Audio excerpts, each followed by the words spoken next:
म बालेन्द्र शाह नेपालको सार्वभौम सत्ता र राजकीय सत्ता नेपालको सार्वभौम सत्ता र राजकीय सत्ता नेपाली जनतामा निहित रहेको नेपाली जनतामा निहित रहेको नेपालको संविधान प्रति पूर्ण वफादार रही सत्यनिष्ठापूर्वक प्रतिज्ञा गर्दै ईश्वर देश र जनताको नाममा शपथ लिन्छु कि प्रधानमन्त्री पदको जिम्मेवारी प्रचलित कानूनको पालना गरी मुलुक र जनताको भलो चिताई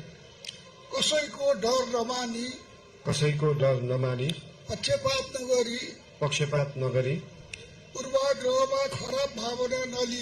पूर्वाग्रह वा खराब भावना नलिई इमानदारीका साथ गर्नेछु र आफ्नो कर्तव्य पालनको सिलसिलामा आफूलाई जानकारीमा आएको कुरा म पदमा बहाल रहँदा वा नरहँदा जुनसुकै अवस्थामा पनि प्रचलित कानूनको पालना गर्दा बाहेक अरू अवस्थामा कुनै किसिमबाट पनि प्रकट वा संकेत गर्ने छैन। धन्यवाद।